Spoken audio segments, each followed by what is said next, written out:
Starbus Live present Yanni Di Dios, COO of 1Z Entertainment. Alright. So mga madam sir, panoorin natin to, no? Actually mga madam sir, mga repa, wala akong ideyang gaano kaya Sir Yanni. So bukod sa Pogi, yan, no? At bukod sa alam ko na kapatid to ni Justin Di Dios, na kung saan is isa sa miyembro ng ating Mahalima SB19. Okay, so wala akong idea gaano kay Sir Yanni, pero this time ay eto na, kailangan nating panoorin to para malaman ko kumbaga ano ang iba pang pagkakakilanlan ng isa sa humahalili dito nga po sa 1C Entertainment, which is COO. So wala akong idea ano ba yung COO. Pagkakalam ko Chief of basta gayong ganun.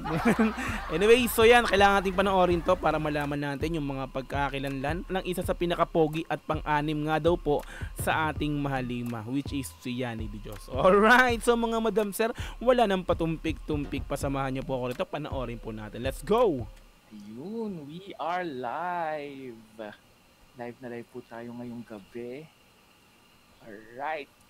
Yun, nakapasok pa rin, nakapasok na ulit tayo. Welcome po muli. Ready ka na ba sa isang oras ng balita at balitaktakan? Pwes samahan nyo ako sa mundo ng entertainment, music at social media. At sa tulong na rin ng teknolohiya, we will keep you informed sa mga latest sa showbiz happening. Kaya halina at sumali sa aming kwentuhan. Ikwento na yan, ikay-chika na yan. Dito lamang sa Starbuzz Live. O, kumusta na mga Okay, so naka-upload nga pala ito mga madam sir. Ito nga po sa Rated J Official na channel, no? Okay, let's go tuloy. Dito lamang sa Starbuzz Live. O, kumusta na mga ka-Rated J? Kumusta na po kayo? Lang po. Ay, salamat. Tapos na rin ang ating linggo. Pero bago yan, for more updates, please like and subscribe sa ating Facebook page at YouTube channel na Rated J Official. Pwede rin po kayo mag-tweet sa X. Gamit po ang Rated J Official. At para naman po sa inyong mga katanungan, please email us at ratedjofficial@gmail.com. Nako, wag na tayong pagpatumpik-tumpik sa gabing ito. Napaka-espesyal ng ating mga kasama dahil bias nga ng marami kong kaibigan. Meron akong mga kaibigan na kakilala rin ng ating kaibigan na bias nga siya.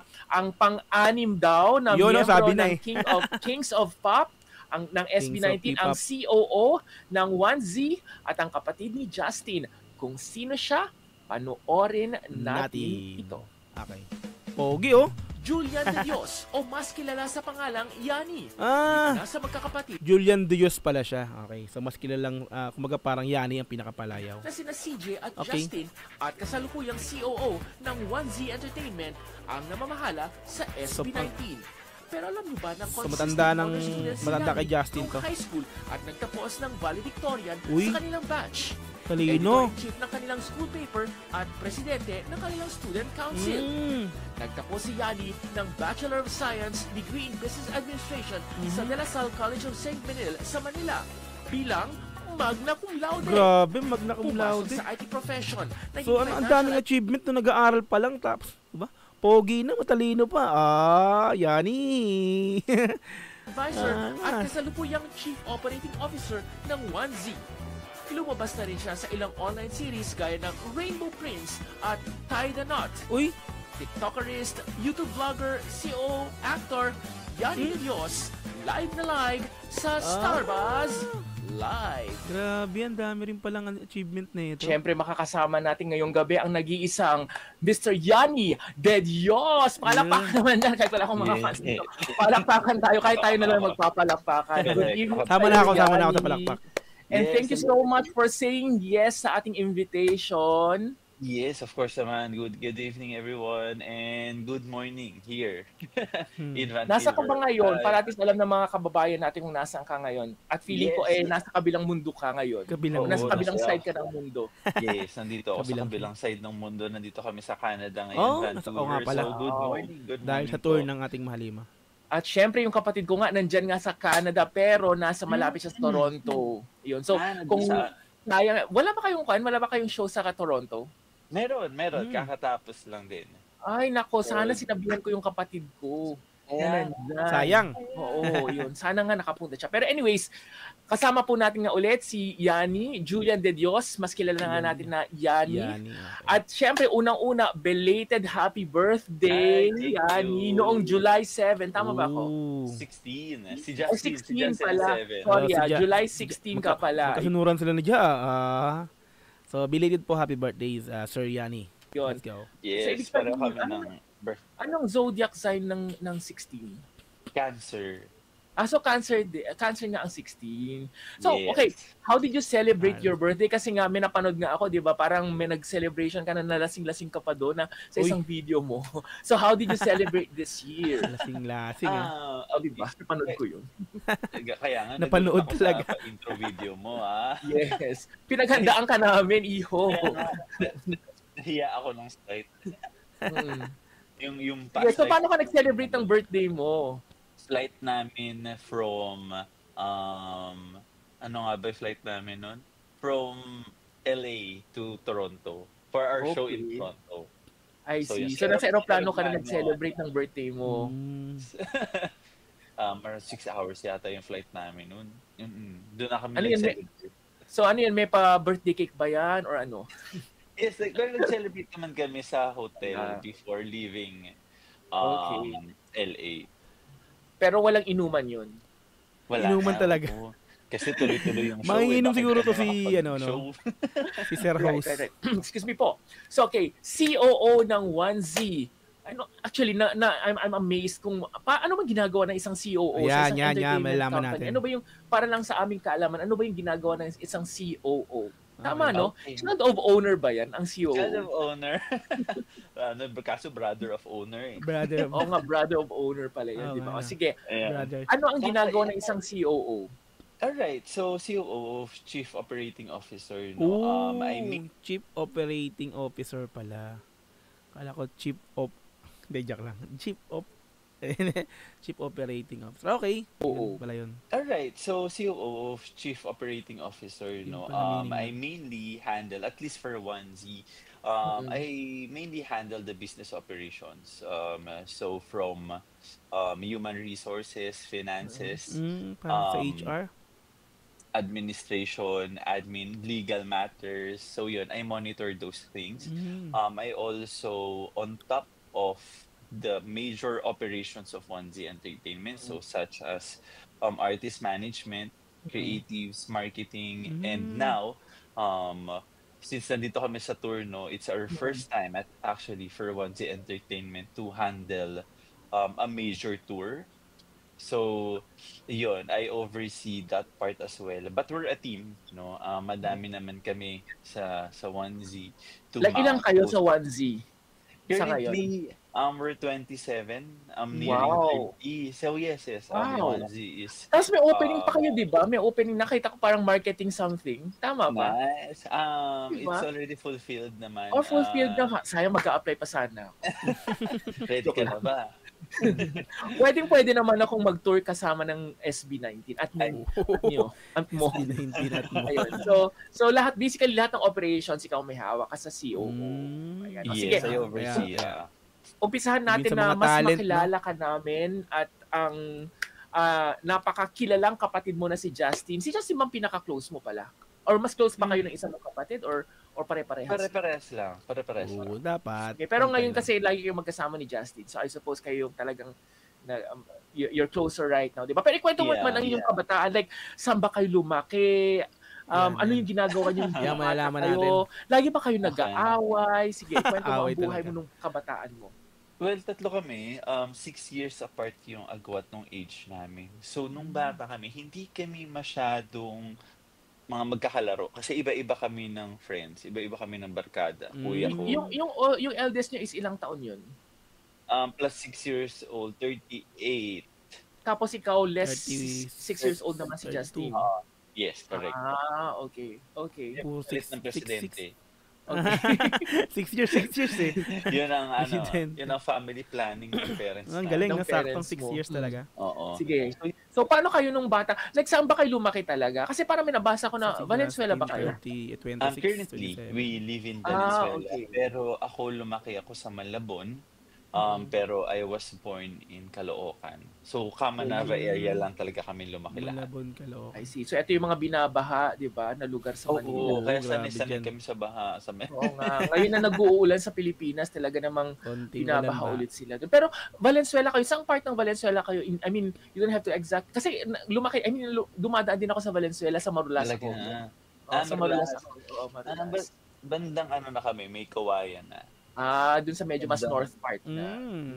Magbaboundary ng Bulacan. Ayan. So, nung bata nga kayo, paano ba? Like, were you very close? Ano ba yung dynamics yung magkapatid?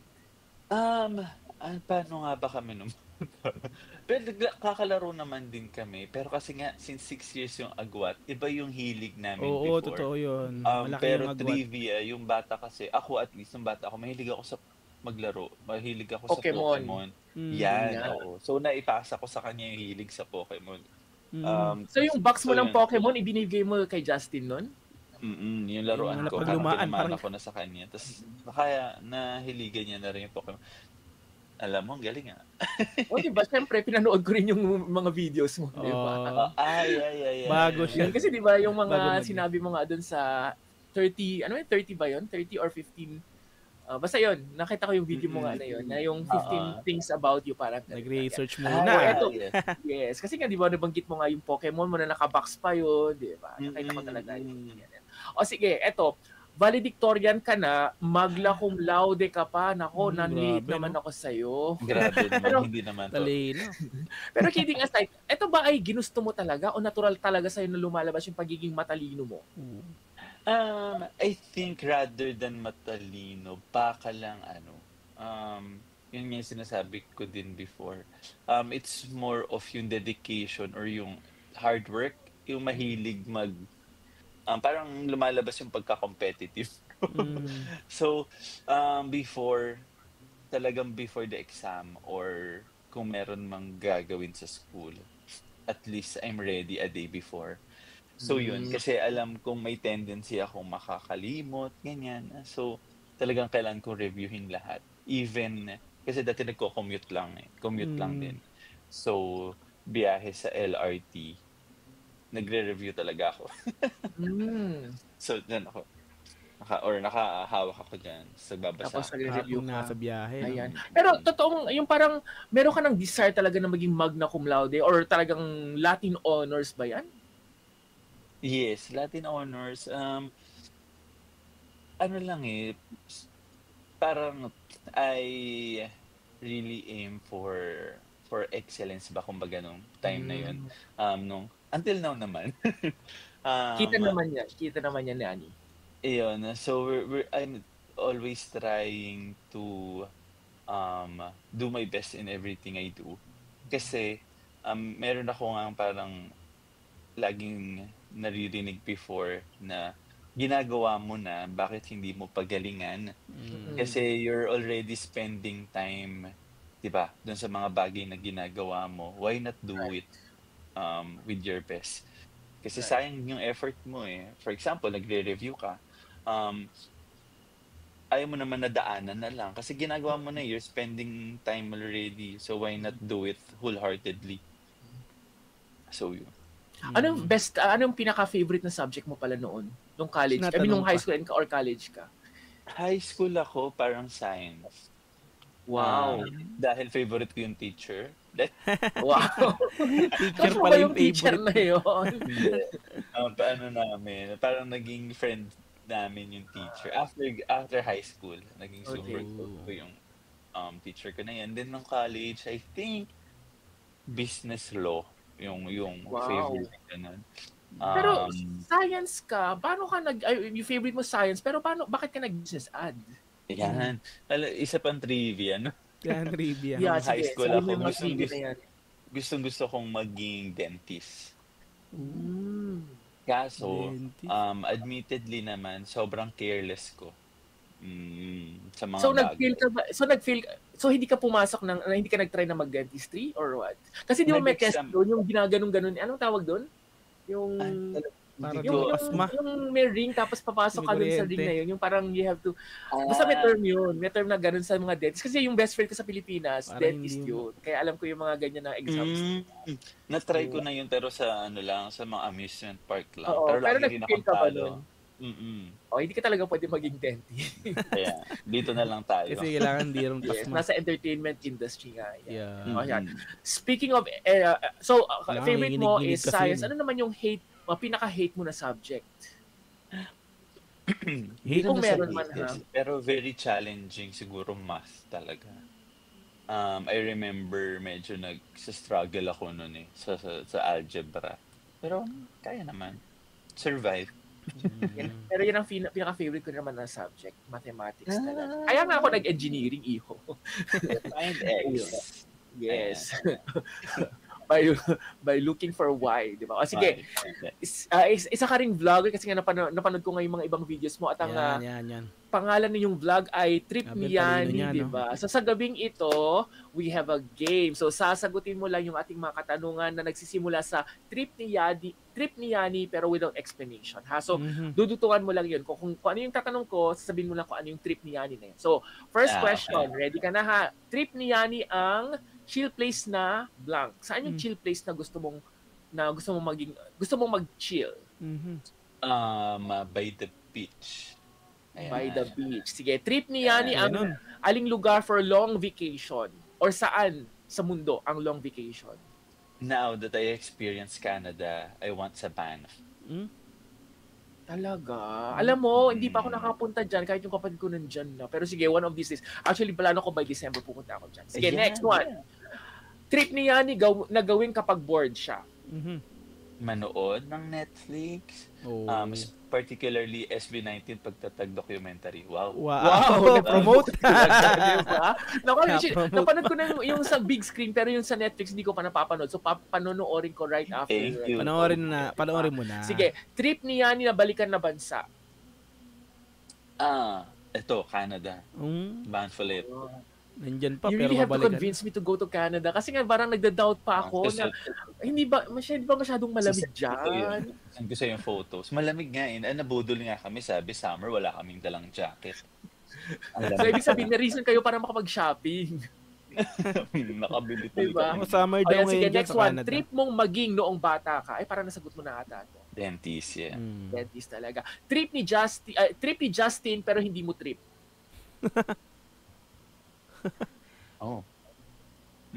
Mag-painting. Mag-painting. So gusto ni Justin mag-painting pero hindi mo trip ang mag-painting. So, okay, next one. Si ano naman yung trip mo pero hindi trip ni Justin? Ngayon medyo trip niya na eh. Mag-workout ba? Medyo trip niya na eh. No? Hindi, naglalaro din siya. Ano nga ba? Lumabas, mag-hangout, mag-inom. Mag-inom. Pero ibig sabihin, siguro ano to, no? Manginginom din talaga, no? Si Siriani. Oo, pero hindi trip ni Justin ang mag-uminom. Hindi siya masyado mainom. Pero di ba meron kang... Ako din naman, diba? With friends lang naman. With friends. Okay. Pero di ba parang napanood ko rin sa vlog mo na hindi ka during nung earlier days parang meron kang allergy or something sa inumin. Anong nangyari? Namana namin sa dad namin. Nawala na eh. Siguro kasi ang tigas ng ulo ko. Ayan. O siya, sige. Last question. Trip mo na talent mo. Ano yung trip mo na talent mo na gusto mo talagang gawin? Oh my. I think nawala nga kasi akong talent eh. Walang siguro talent? if I'll be asked kung ano yung gusto kong i-improve or gusto kong matutunan, siguro singing na lang din. Kasi syempre I'm here in the music business. So why not, diba? Pero hindi ka ba kumakanta ka rin naman, diba? Sa banyo? Oo, sa banyo. Sa banyo. At dahil dyan, hindi kita pakakakantahin. Kasi ang paggagawa ko sa'yo ay yung pinakita mo na talent na yun daw, tang mo can reach your nose. Tama ba? So ipakita mo sa kanila yung talent mo na tinatago na yan. Sige. Ang aga nating sige. Sige, stretch muna. Go. Mag-stretch. Okay na. Isa pa, hindi ko nakita. Isa pa, go. Ayun. Ang galing. Ang Guinness World of Records. Correct. Ang pula ng labi. Ayan, siya. Sige, next one. Sige, speaking of talent, o speaking of yung mga, ano ba to, yung mga binabasa mo, shoot for the moon, even if you miss it, you'll land among the stars. Tama ba? Yes. Among the stars. Actually, parang parehas tayo ng parang motto in life. Kasi yung motto ko in life is parang aim higher para at least if you don't hit it, at least kung mas mababa siya, may hit mo pa rin yung target ng, kunyari yung boss mo. So, for example, ang sinabi mo ng boss mo ay 20, pero ang gagawin mo is mag-hit ka ng 25 para at least kung hindi ka man ma-reach yung 25, at least makaka-20 ka pa rin. Diba? So, ano naman ang significance ng motto in life mo na ito sa'yo? Yan, sige. Yun, parang it's always doing things extraordinarily well. Kasi, hindi mo alam yun nga, ginagawa mo na, bakit hindi mo pagalingan, ginagawa mo na, bakit hindi mo pa full effort, no? Kasi regardless, no, we are always being rewarded naman of our hard work. So, gawin mo siya, even though hindi mo ma-reach yung goal mo, the most important thing kasi is the process. Doon ka kasi natututo. So kahit hindi mo ma-reach yan, you'll land among the stars pa din because you did your best, you learned from it. May reward pa din yung effort na ginawa mo.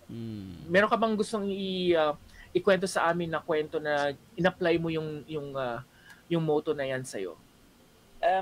I apply it naman every day, no. So siguro at least for 1Z, no, even though we're very young, we're starting, we always do our best, no, in every activity na we do. So touring, concert, paano pa namin hihigitan, di ba? Even though we don't reach our targets, even though may mga lapses, at least we did our best. Di ba? Kasi yun nga, meron pa rin siyang effect kahit hindi namin na-reach yung ultimate target namin. Right. Sige.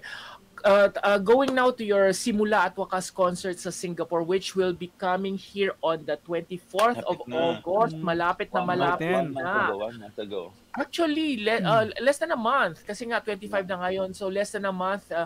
Pupunta na ang SB19 dito. Kumusta naman ang preparations nyo sa concert na to? Ano yung mga kailangan naming abangan na posibleng hindi pa kasi alam ko yung mga iba na nakapanood na sa Pilipinas, pupunta pa rin ulit sila dito sa Singapore para manood. Yes. O yung mga ibang kababayan natin sa Singapore na fan talaga ng SB19, pumunta sa Pilipinas para lang manood. So, meron ba silang aabangan dito sa Singapore na kakaiba? Singapore pala yung nag-i-interview. So, Singapore currently is the largest venue namin outside the Philippines. So, we almost have 6,600 plus. And we are now 4,000 plus. 4,000 plus na tayo. We're nearing 70% na. Wow. We only have few seats left. So yun, yung aabangan talaga, we're trying to make it the grandest international show since we have the biggest venue, no, and biggest capacity. And we have a lot of new surprises coming soon. Pwede ka bang magbigay ng parang pa-teaser lang para at least matuwa naman yung mga viewers natin. Kung ma-excite naman sila. Ayoko pangunahan pero one of these days, abangan nila merong special na guests. Basta special. Basta special. Ito ba ay manggagaling sa Pilipinas? Ito ba ay manggagaling din sa Singapore? Ito ba ay manggagaling sa ibang bansa? Manggagaling sa malayo. Uy! Manggagaling sa malayo. Ibig sabihin galing ng Canada yun. Kami pala. Kayo pala yun. Manggagaling may sa Canada. May kaabang-abang na Singapore. We're preparing a lot naman for this one. Same as across the tour namin, we have our dancers, so W3 will be there. And yes. Kasi nagcha-challenge din kami, no. Ultimately, what we want is to promote the songs of SB19. So, this is a good avenue for us to promote. Kaya lahat nung it's a good venue din na ma-invite natin yung ibang 18 or mga casuals around Singapore, no. So yun. Ayan. So yung director ba sa Philippines pupunta rin siya dito? Si Paolo yun, di ba? Or hindi Yes, siya po? we're still planning on it. Okay. Currently kasama namin si Mandy Marcos. So Mandy Marcos Okay. is Mandy. the assistant director of Direct Pao. Mm-mm. Most likely, pero we're still planning din. So there's no chance na pupunta si Direk Paolo dito? Direct Paolo. Hindi Or pa may namin chance? sure. So, may chance, may chance. There's Okay. always a chance naman. Okay, pero going back, ano yung preparations na ginagawa na ngayon for Singapore? Like, yun nga, Currently, how are we're, you? show specific, naka-template naman na yung show. We have our usual show na. We're adding mga pakulo pa, of course. Oh, may mga Yun pakulo naman, pa. kasi nga gusto namin laging may bago. No? Siyempre. So, abangan nila kung ano yung mga bago. Yan In na, terms may of, mga pasabog, now, abangan gearing Singapore. towards kami more on the marketing side kasi we still have tickets left to sell. So we're planning more of kung ano pa yung kaya natin gawin to invite more people to watch the concert. How are you selling yung SB19 sa, for example, sa mga Singaporeans? Like paano niyo binebenta ang SB19 sa Singapore market? Okay. So binibenta ang currently SB19 we talaga. really want to target casuals kasi gusto namin ma-experience nila yung SB19 experience, no? So SB19 experience is once na marinig mo sila, mapanood mo sila, parang you can never go back na. Right. It's like a rabbit hole, no? Na it's a whole experience na Napanood mo, ma-addict ka sa first kanila. parang magtataka ka sino sila. Yan. Bakit parang ang interesting, ang daming supporters. Yan Pero yung once you listen, talagang sinasabi ko rin noon pa, no, na pagka nakilala, unang beses mo napanood ang SB19, talagang mapapahanga ka, magkataka ka, kaya naman pala, sobrang dami ng supporters nito, kaya naman palang sobrang pinagtatanggol, sobrang inaabangan, di ba? Kasi nga, ganito pala talaga sila, grabe pala talaga ang SB19. Yan yung sinasabi ko rin. No? Sa mga unang nakakapanood pa lang sa SB19, talagang ma-amaze ka talaga. Matik talaga yan. Sila, bakit parang ang interesting, ang daming supporters. Diba? Pero once you listen, you'll know their story. No? Kasi they are great storytellers. Sa performances nila, sa singing nila. So yung gusto naming ipakilala sila sa Singapore. So we want them to experience SB19 as total performers and also storytellers. So are you bringing the entire or yung mismong ginawa niyo sa Philippines, dadalhin niyo ba sa Singapore? Ganun din ba kalaki or hindi ganun or paano bang magiging nun? Usually pag international. Kasi sabi mo templated siya, 'di ba? Sabi mo templated na siya. So meron siya. So there's a story kasi dun sa for those who already watch Simula at Wakas tours, including Philippines, no, there's a story kasi from start to the end. So yun yung dinadala namin yung storyang yun sa mga tour namin. So that's this yun din siya. Pero of course, every stop has a different experience kasi iba-iba yung emosyon, iba-iba yung giggle per show. Kaya every stop talaga, yung iba pinupuntahan halos lahat ng stop kasi iba yung experience. So ganun din siya with Singapore. Pero this time kasi since we have a bigger stage, mas pinaghahandaan natin siya in terms of special effects, in terms of stage effects. Designs. Yan yung mga production. So yung special effects sa Pilipinas, dadalhin nyo rin dito? Ay, sana nga kung nadadala talaga lahat kaso depende talaga sa venue yan eh. Okay. So, kasi meron tayo, magsa-sidetrack lang ako kasi alam naman natin na kahit pa in any activities meron talagang mga bashers. So, what do you tell the guys about bashers? Alam Hindi mo, na bago yung basher na yan. Na-experience na nila lahat yan. Actually, mas knowledgeable pa sila dyan kesa sa akin. No? Okay. They're also the board members of 1Z Entertainment. They know about it. I think hindi na yun nakaka-affect sa kanila kasi they know for at least ako alam nila na they're very talented. na they know what they're doing. Lumalabas na lang siya eh. Siguro if may bash man and if it's for their improvement, tinitake into consideration nila yun. Lagi nilang iniisip kung, baka naman nasasabi nila yun kasi baka kailangan natin mag-improve on that end. So, it's a cycle of continuous improvement lang din. Pero, yung sasabihin natin na yung bash, itatanim ko sa akin, tapos ma-affect yung performance ko. Ganyan. Hindi sila. Hindi na para magpa-apekto sa mga What's next with Onesie? Like kasi meron akong napanood na interview na nagbubuo rin kayo ng girl group. Yeah, we're currently building. So, are they on training right now? Ano bang status nito ngayon? We're currently building our girl group, no. We already ended our auditions. So nandun na kami sa next phase noon. Since sumabay kasi sa tour, medyo we're trying to balance everything. Pero we're preparing. So abangan din nila yan for Onesie. Pero meron na yung members ng group na yon. I cannot share pa. Pero, hindi pa po pwede.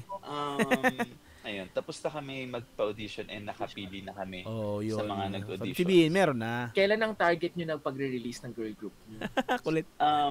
Gusto talaga malaman na ito. Ito, kung ako natawa, sasagarin ko na yan. Gusto talaga malaman niya. Sorry to put you on spot. Okay lang. Pero ito honest answer naman to.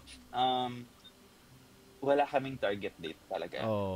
It's whenever they're ready.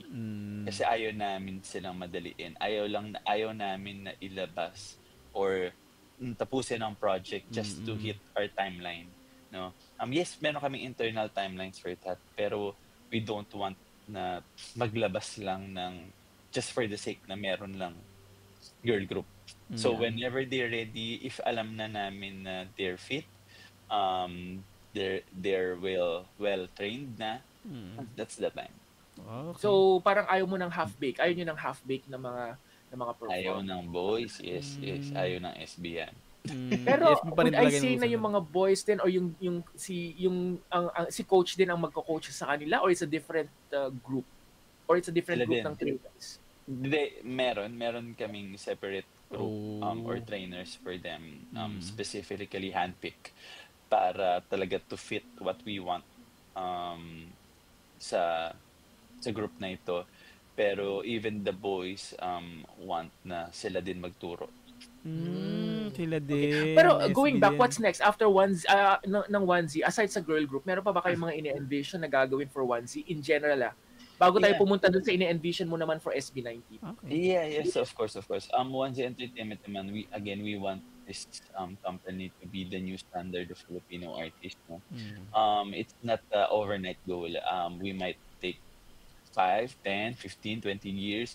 If we'll take 20 more years, that's fine, diba? Ganun naman talaga siya. It's we're redefining kasi a lot of practices, so hindi siya overnight. It's a goal, it's a vision. Kaya we're trying our best, of course. What's next for Onesie? Again, we just had a audition for our girl group. We're still marketing SB19, of course, until we hit that global domination. We won't stop.